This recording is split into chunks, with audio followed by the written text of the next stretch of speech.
की कहानी को सामने लाया जाए, लेकिन हकीकत कहती है मुस्तफ़ा का तस्करा किया जाए। इसलिए कि जब उसने जिंदगी को देखा तो हर तरफ जो है लाजवाब पाया। हम लोग बड़े खुशनसीब है साहिब कि हम मुस्तफ़ा की उम्मत बन करके आए हैं। अल्लाह ने हमारे सीने में मुस्तफ़ा का ईमान जो है हमारे सीने में मलबूस किया है। लेकिन तवज्जो से मेरी बात सुनना है। हमने जो है मुस्तफ़ा का कलिमा पढ़ा है, मेरे मुस्तफ़ा का फरमाने आली शान का है, निकाह मेरी सुन्नत है, और जो इससे तजावत करेगा, जो इससे बगावत करेगा वो मुझसे नहीं है। यानी ये निकाह जो है मेरे मुस्तफ़ा की सुन्नत है। अगर किसी इंसान ने इस सुन्नत का इनकार कर दिया है, मेरे आका फरमाते हैं कि वो मुझसे नहीं है। लेकिन आओ इससे जो है मेरे मुस्तफ़ा ने निकाह कैसे किया था और उम्मत को निकाह करने का पैगाम किस तरह से दिया था। आज हमारा हाल ये हो गया है, हमारे मुआशरा का आलम ये हो चुका है कि हमने ये फैशन बना दिया है, लड़की देखने का रिवाज हमने कायम कर लिया है। और रिवाज भी कैसे हमने कायम किया है, हजरात जो है तवज्जो से मेरी बात सुनना।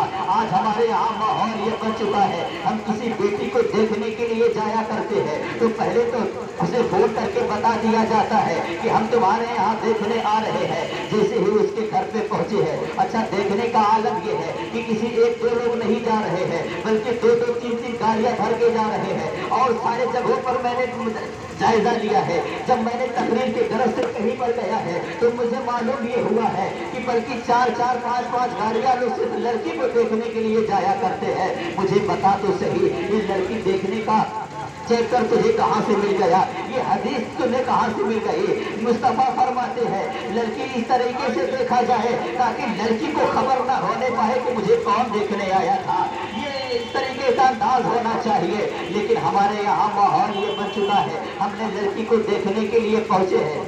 जब हमने पहुंचा है तो हमने जो है सलाम अर्ज किया है, लड़की के बाप आए आगे बढ़े हैं, हमारी बड़ी ही दस्तरखानी की है, पानी पिलाया है, खाना खिलाया है। खाना खिलाने के बाद जब हम इस चीज से फारिग हो गए हैं तो अब कहा जाता है लड़की को सामने लाया जाए। जब लड़की सामने आती है, अब लड़के के अंदर खूबसूरत भी है, वो खूबसूरत भी है, तालीम से याफ्ता भी है, हर चीज उसके अंदर है। तो जब ये देखने के बाद कहते लड़की पसंद आ गई है, जब लड़की पसंद आ जाती है तो अब लड़की के बाप की तरफ निगाह उठा करके देखा जा रहा है कि कैसे मिलेगा या दौलत मिलेगी, जहेज में कितना मिलेगा। अगर जैसे ही वो जहेज के बाद डिमांड रखा जाता है, लड़की के बाप शर्मसार होकर के निगाह नीचे कर लेता है, इसलिए कि गरीब बाप इतना दहेज नहीं दे सकता है। अब जब इसे मालूम हो गया है कि जहेज यहाँ से नहीं मिलने वाला है, जिस लड़की को पसंद कर लिया गया था, अब उसी लड़की को दोबारा देखा जा रहा है। जब दोबारा उस लड़की को देखा गया है, देखने के बाद जो है अब ये कहा गया कि घर जाकर के साहब बता दिया जाएगा ये पहुंचा है, अपने घर है। एक दिन गुजरा है, दो दिन गुजरा है, तीन दिन गुजर गए हैं, लेकिन कोई फोन नहीं आया है। जब फोन नहीं आया है, इधर लड़की का आलम यह है कि रोजाना जी रही है, मर रही है, कभी आईने के सामने खड़े होकर के देख रही है, न जाने पसंद आओगी कि फेल कर दी जाओगी। हजरात अगर इसका जायजा लेना चाहते हो तो किसी तालीम याफ्ता बच्चे से पूछ लेना, कभी किसी स्टूडेंट से पूछ लेना, किसी तालिबे इल्म से पूछ लेना। जब वो जो है इम्तिहान गाह में वो बैठा करता है, जब पेपर सामने आता है तो उसकी निगाह चकरा जाया करती है। न जाने कौन सा प्रश्न आएगा, न जाने कौन सा क्वेश्चन आएगा, न जाने कौन सा सवाल आएगा, न जाने उसका उत्तर मुझे मालूम होगा कि नहीं मालूम होगा, उसका जवाब मुझे मालूम होगा कि नहीं मालूम होगा। ये तो सवाल और जवाब का मामला हो गया, लेकिन इधर तो बच्ची की जिंदगी का मामला है। आईने के सामने खड़े होकर के देख रही है, कभी अपने चेहरे के गोलाई को नाप रही है, कभी अपने चेहरे को देख रही है, कभी अपने माथे को देख रही है। दिल में ख्याल आ रहा है न जाने फेल हो जाऊंगी या पास हो जाऊंगी, मुझे पसंद आएगी कि नहीं आएंगे, मुझे पसंद किया जाएगा कि नहीं किया जाएगा, ये सारी बातें सोच रही है। लेकिन जब इधर से जब फोन नहीं आया है, उस गरीब बाप ने खुद फोन लगाया है, लगाने के बाद कहा साहिब आपका फोन नहीं आया है, आपने कुछ बताया नहीं है। इतनी बात कहनी थी तो उस बाप ने कहा था कि जैसे ही आपके बेटी की फोटो मेरे बेटे ने देखा है, उसने अंदाजा लगाया कि इसकी हाइट कम है, उसने अंदाजा लगाया है कि इसकी हाइट कम है, इसका नाक टेढ़ी है, इसकी आंखें छोटी है, इसका चेहरा लंबूतरा है, ये सारा ऐब उसने निकाला है। निकालने के बाद जब कहने के बाद कहा ये रिश्ता नहीं हो सकता है। जैसे ही गरीब बात सुनता है वो तो जीते जी मर जाया करता है, लेकिन ये बात जैसे ही लड़की के पास पहुंची है, लड़की ने जैसे इसके पास पहुंची है, लड़की का आलम ये हो गया है, आईने के सामने खड़े होकर कहती है मेरे रब का इलाज, तूने तो कुरान में इरशाद फरमाया है लक़द खलक़नल इंसान फी अहसनि तक़वीम, हमने इंसान को एक अच्छी शक्ल सूरत वाला बनाया है, एक बेहतरीन इंसान बनाया है, एक अच्छी शक्ल सूरत वाला बनाया है। ये मौला तू तो कह रहा है हमने इंसान को अच्छी शक्ल सूरत वाला बनाया है, लेकिन आज तेरे बंदे कह रहे हैं इसकी आंखें छोटी है, इसकी नाक जो है नाक टेढ़ी है, इसके चेहरा ठीक नहीं है, इसके जो है चेहरा लंबूतरा है, ये है वो नुक्स निकाल रहे हैं। ये मुस्तफा के बेटो तो जितना बताना चाहता हूँ, ये मुस्तफा के दीवानों, अगर तुम किसी की बेटी के अंदर है वो नुक्स निकालोगे तो याद रख लेना कभी दुनिया में कामयाब नहीं हो सकते। और आज तुम जन्नत की तलाश में लगे हो और ये तलाश करते हो मुझे जन्नत मिल जाएगी, तो मैं जन्नत किसने बता दिया कि किसी के अंदर है वो नुक्स निकालोगे तो तुझे जन्नत मिल जाएगी, ये तेरा भूल है। हाँ मैं तुझे बता दूं जन्नत कैसे मिलेगी। अगर तुम किसी के घर चले जा, उसकी बेटी अगर जवान हो, उसका बाप बूढ़ा हो, उसके अंदर जो है जहर देने की ताकत ना हो, चला जा दो चार आदमी को लेकर के कहने की मैं तेरे बेटी का हाथ मांगने आया हूँ, कसम खुदा की कहता हूँ, अगर जो उसके बेटी बाप की बेटी का हाथ थामोगे, इधर हाथ लेकर के जैसे अपने घर पहुंचेंगे, गरीब बाप की बेटी मुस्कुराएगी, उधर मदीने वाला मुस्कुराएगा। जब मदीने वाला मुस्कुराएगा तुम्हारी जिंदगी यहाँ भी कामयाब होगी और आखिरत में भी कामयाब होती नजर। हज़रात गिरामी, ये हमारा नजरिया बन चुका है कि हमने ये सारी चीजों को रखा है। मेरे मुस्तफा फरमाते हैं बेटी को देखना जायज है, लेकिन इस कदर देखा जाए कि बेटी को भी खबर ना होने पाए कि हम किस तरीके से बेटी को देखने आए हैं। आज तुम बड़ी बड़ी डिमांडें करते हो कि आज अगर किसी के घर का बेटा हो तो वो इस फखर से देखता है, ऐसा लगता है कि हिंदुस्तान का वो पीए बना दिया गया हो। इस अंदाज से जो है अपने बारात को लेकर के गरीब के घर के पहुंचता है। मुसलमानों, बारात तो अव्वलन इस्लाम में जायज नहीं है। ये बारात जो रिवाज बन चुका है ये सबसे पहले फिरौन ने निकाला था। उसकी वजह भी थी, उसकी वजह ये थी कि उस वक्त इंसान बहुत कम थे। जब दुल्हन को पालने में बिठा करके लाया जाता तो बहुत सारे डाकू और अपराध भी होते और कहने ये सारी चीजें लूट लिया करते। तो फिरौन ने एक तरीका बनाया था कि हुजूम के साथ जाओ और कुछ चंद लोग जाओ और लड़की का निकाह करने के बाद लेकर के आओ। आज इसी कौम ने उसी हुजूम का नाम बारात रख दी है, यानी इस्लाम से इसका कोई नजर नहीं है, कोई नुक्ते नजर नहीं है, बस एक रस्म है, रिवाज है। लेकिन हमने ऐसा इसको रस्म बना दिया गया है कि अगर 100-150 लोग ना जाए तो कहते हैं बारात में मजा नहीं आया। मैं पूछना चाहता हूँ इस्लाम के बेटो, अगर किसी की बेटी के घर की दावत आ जाती है तुम तो 3-4 दिन का खाना भूल जाया करते हो। अगर तुम्हें किसी बेटी के घर की दावत आ जाए तो खुद अपने घर से खाना खा के जाया करो, सिर्फ उसका नाम रखने के लिए, उसका दिल रखने के लिए थोड़ा सा खा लिया करो। इसलिए कि बारात का हुजूम ऐसा हुआ करता है कि जब बेटी के घर वाले पहुंचा करते हैं बारात के साथ, अगर जो है 100-150 लोग खाना अच्छी तरीके से खा लिए और अगर जो है 3-4 लोगों का खाना सिर्फ घट गया तो वो 3-4 लोग ऐसा हंगामा मचा देते हैं कि 100-150 के खाने पर पानी फिर जाया करता है। मैं पूछना चाहता हूँ, नबी का कलमा पढ़ते हो, कहाँ ये तुम्हें किसने बता दिया कि किसी गरीब का दिल दुखाना तुम्हारे लिए बेहतर होगा? अब मैं ये चाहता हूँ कि अगर तुम किसी गरीब की बेटी का दिल दुखाना नहीं बल्कि उनके दिल को खुश करके चले आना। अगर तुम उनके दिल को खुश करोगे, इधर उनका दिल राजी होगा, उधर खुदा राजी हो जाएगा। खुदा राजी होगा तो तुम्हारे मुकद्दस जात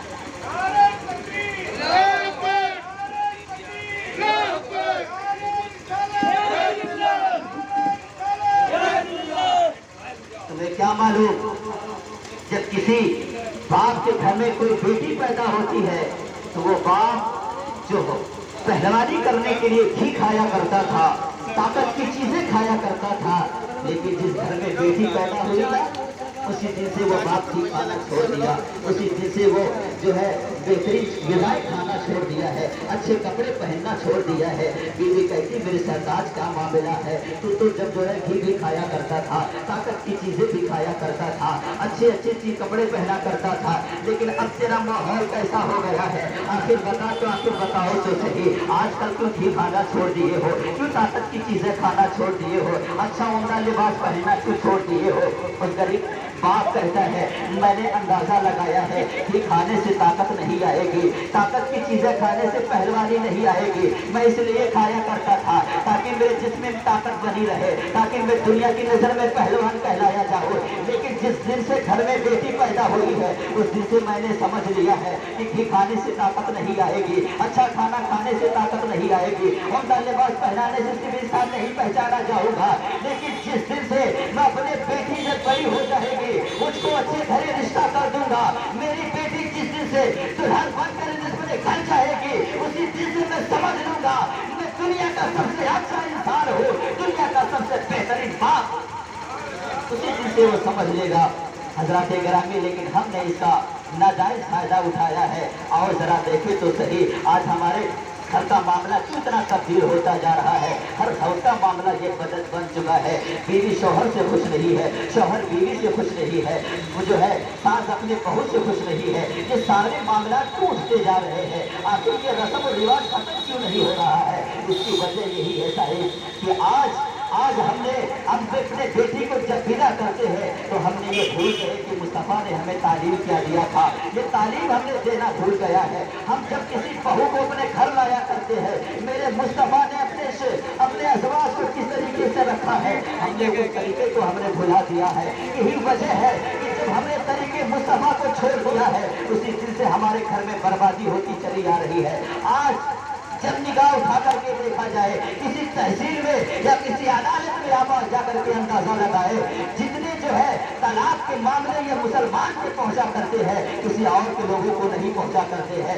ये मुसलमान आज का आलम ये बन चुका है, छोटी छोटी सी बात पर अपने बीवी को तलाक देने पर आमादा हो जाया करता है। मुसलमानों तुम्हें क्या मालूम ये तलाक क्या चीज हुआ करती है।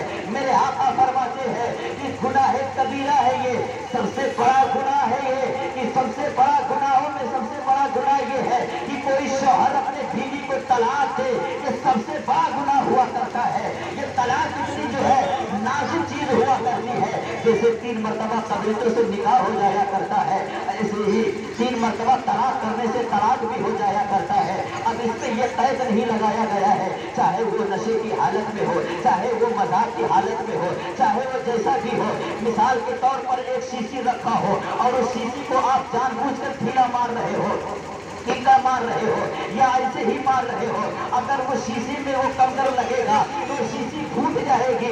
बिना तमसील तलाक भी ऐसे है, आप चाहे नशे की हालत में तलाक दे रहे हो, चाहे जानबूझ करके तलाक दे रहे हो, अगर आपने 3 मरतबा तलाक अपने बीवी को दे दिया तो फिर तलाक हो जाएगी, फिर तलाक हो जाएगी। ताकि जिंदगी कैसे गुजारा जाए, ताकि हमारी जिंदगी कामयाब हो जाए। मैंने पहले ही बताया है मुस्तफ़ा को आपने अपना आइडियल बनाया है, तो आओ मुस्तफ़ा की जिंदगी से सीखो कि मुस्तफ़ा ने कैसी जिंदगी बसर की थी, मुस्तफ़ा ने कैसी जिंदगी बसर की थी। हज़रात गिरामी वही मक्के की सरजमीन है, मक्के की सरजमीन पर मेरे मुस्तफ़ा की 25 साल जिंदगी है, सैयदा खदीजा कुबरा का 40 साल जिंदगी है। मेरे मुस्तफ़ा ने सैयदा खदीजा कुबरा की 40 साल जिंदगी के साथ कैसे अपनी 25 साल जिंदगी को पेश किया है।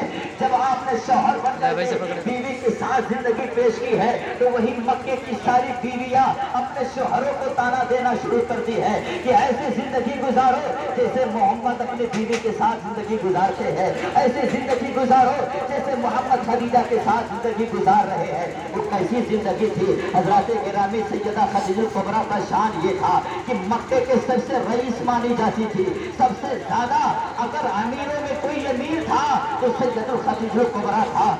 एक मरतबा जब मेरे मुस्तफ़ा से निकाह हुआ, सैयदा खदीजा कुबरा था, पहली रात थी, जैसे ही मुस्तफ़ा कमरे में दाखिल हुए हैं सैयदा खदीजा कुबरा इरशाद फरमाती है महबूब थोड़ी देर के लिए ज़हमत दे दीजिए, थोड़ी देर के लिए आप ठहर जाए। मेरे फरमाते खदीजा क्या बात है, मेरे खदीजा क्या बात है। सैयदा खदीजा कुबरा इरशाद फरमाती है या रसूल अल्लाह बस थोड़ी सी ज़हमत आपको देनी है।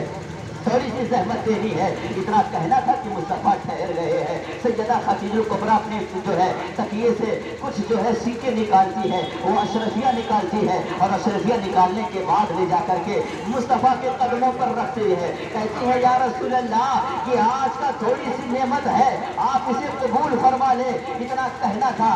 जब मुस्तफ़ा ने सैयदा खदीजा कुबरा के साथ जो है जिंदगी बसर करने लगे, वही मक्के के लोग ताना देने लगे, बताना देने लगे कि इतना ताना दे रहे थे कि मोहम्मद जो है अपने बीवी से अपने बीवी की कमाई पर पड़ रहे हैं। इतना कहना था। सैयदा खदीजा कुबरा को ये बात बहुत बुरी लगी। सैयदा खदीजा कुबरा ने इरशाद फरमाया मक्के के सारे रईसों को दावत दिया जाए। जब सारे रईसों को दावत दिया गया, सारे लोग आकर के मौजूद हुए, खाना खाए हैं। खाना के बाद सैयदा खदीजा ने अपने गुलाम से कहा सारे लोगों से कह दो ठहर जाए, खाना खाने के बाद अभी जाना नहीं है। खाना जब खा लिए है, खाने के बाद ठहर गए हैं। सैयदा खदीजा कहती है सारे लोग जब ठहर गए हैं, लोगों ने कहा खदीजा कहना क्या चाहती हो, रोकने का मकसद क्या है। इतना कहना था। सैयदा खदीजा की आंखों में आंसू आ गए। इरशाद फरमाते हैं या रसूल अल्लाह, ए मेरे महबूब बात ये है कि ये मक्के के लोग ताना देते हैं कि मोहम्मद अपने बीवी की कमाई पर पड़ते हैं। इतना कहना था। सैयदा खदीजा कहती है अपने गुलाम से मेरे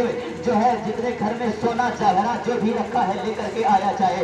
जब सोना ला करके बाहर रखा गया, तारीख बताती है सैयदा खदीजा के पास इतना सोना था कि जब सोने को ला करके रखा गया, इतना ढेर सोना हो गया था कि इधर वाले जो थे उस तरफ सोने की ढेर की वजह से उस तरफ नहीं देख रहे थे और इस तरफ वाले उस तरफ वाले को देख नहीं पा रहे थे। मेरे आका फरमाते हैं सैयदा बताना क्या चाहती हो। सैयदा खदीजा कहती है या रसूल अल्लाह, ये मक्के लोग ताना देते हैं कि सैयदा खदीजा की कमाई पर मोहम्मद पला करते हैं। आज ये मैं खदीजा ऐलान करती है या रसूल अल्लाह, ये माल भी आपका है, ये खदीजा भी आपका है। या रसूल अल्लाह, आज के बाद आप मेरी कमाई पर नहीं है बल्कि खदीजा आपके टुकड़ों पर पल करके दिखाएगी। रात गिरामी शान ये हुआ कि सैयदा खदीजा जो इतने शान के साथ जिंदगी गुजार रही थी, लेकिन जब वक्त करीब आया है, दुनिया से गई है, दुनिया से जाने के बाद तारीख बताती है सैयदा खदीजा के पास जो लिबास आपने पहना था उसमें 3 पैबंद लगे हुए थे। अपनी छोटी बेटी सैयदा फातिमा को आपने आवाज दिया, कहा बेटी इधर आओ। सैयदा खदीजा ने जब आवाज दिया है, सैयदा फातिमा पहुंची है, या रसूल अल्लाह पहुंची है। पहुंचने के बाद कहती है अम्मी क्या बात है। तब सैयदा खदीजा कहती बेटी आज कुछ मांगना चाहती हो, आज आपसे कुछ सवाल करना चाहती हो। सैयदा फातिमा कहती है अम्मी सैयदा खदीजा कहती अपने वालिद गिरामी से जाकर के कह दो कि आप खदीजा की रूह निकलने वाली है और आपसे सिर्फ इतना कहना चाहती हो तुम्हारे बाप के पास बड़ा काम हुआ करता है, वो तबलीग के काम में मसरूफ रहा करते हैं, उनको कभी परेशान मत करना, उन्हें कभी जो है परेशान मत करना। इतना कहना था कि मेरे महबूब आ गए हैं। आने के बाद कहते हैं या रसूल अल्लाह, आपसे कुछ मांगना चाहते हो। या रसूल अल्लाह, खदीजा आपके साथ जिंदगी बसर की है, अब दुनिया से जा रही है, बस आपसे इतना कहना चाहती हो आप जो मुझे कफन देंगे वो कफन कोई और नहीं होगा बल्कि आपका चादर तत्हीर होना चाहिए। इतना कहना था कि महबूब की आंखों में आंसू आ गए। इरशाद फरमाते हैं ए खदीजा, तेरा एहसान तो इतना है मुझ पर कि एक खास चादर का तूने सवाल किया है, अगर मोहम्मद से चमड़ी भी मांगती तो मोहम्मद अपनी चमड़ी उधेड़ करके तुम्हें दे देता। इतना प्यार था मेरे मुस्तफा को सैयदा खदीजा से। जब दुनिया से चले गए हैं, कुछ उर्सा गुजर गया है, गुजरने के बाद जब सैयदा आयशा से मेरे नबी की शादी हो गई, एक वक्त ऐसा आया है कि सैयदा आयशा मेरे महबूब जो है अपने हुजरे में बैठे हुए हैं, इतने में दस्तक की आवाज़ आई है। जैसे ही दस्तक की आवाज़ आई है, सैयदा आयशा पहुंची है और पहुंचने के बाद दरवाज़ा को खोला तो देख रही है एक बुढ़िया है और कह रही है आयशा तेरा घरवाला नजर नहीं आ रहा है, आयशा तेरा घरवाला नजर नहीं आ रहा है। इतना कहना था कि महबूब के कानों में आवाज़ पहुंच जाती है। मेरे मुस्तफा अपने कपड़े को जल्दी से संभालते हैं और आकर के दहलीज पर पहुंचे हैं। उस खातून का हाथ आपने पकड़ा है, बैठाया है। बैठाने के बाद कहते हैं आयशा घर में कुछ है, आयशा घर में कुछ है। सैयदा आयशा घर में दौड़ करके गई है, आती है कहती है या रसूल अल्लाह घर में चंद खजूरें हैं। मेरे महबूब फरमाते हैं आयशा खजूर को लाया जाए। जब खजूर को लाया गया है, उस सारे खजूर को उस बूढ़ी खातून के गोद में रख दिया गया है। फिर मेरे महबूब फरमाते हैं आयशा घर में कुछ और है। सैयदा आयशा कहती है या रसूल अल्लाह एक चादर है। मेरे आका फरमाते इस चादर को भी लाया जाए। जब चादर लाया गया है उस खातून के गोद में रख दिया गया। फिर मेरे महबूब फरमाते हैं आयशा घर में कुछ और है। आयशा फरमाती या रसूल अल्लाह कुछ पैसे हैं। मेरे आका फरमाते उस पैसे को भी लाया जाए। अब सारा पैसा चादर खजूर सब खातून के गोद में रख दिया गया है। फिर मेरे महबूब ने उस खातून का हाथ पकड़े हैं, बाहर कुछ दूर तक ले गए छोड़ने के लिए। इधर सैयदा आयशा सोच रही है कि आखिर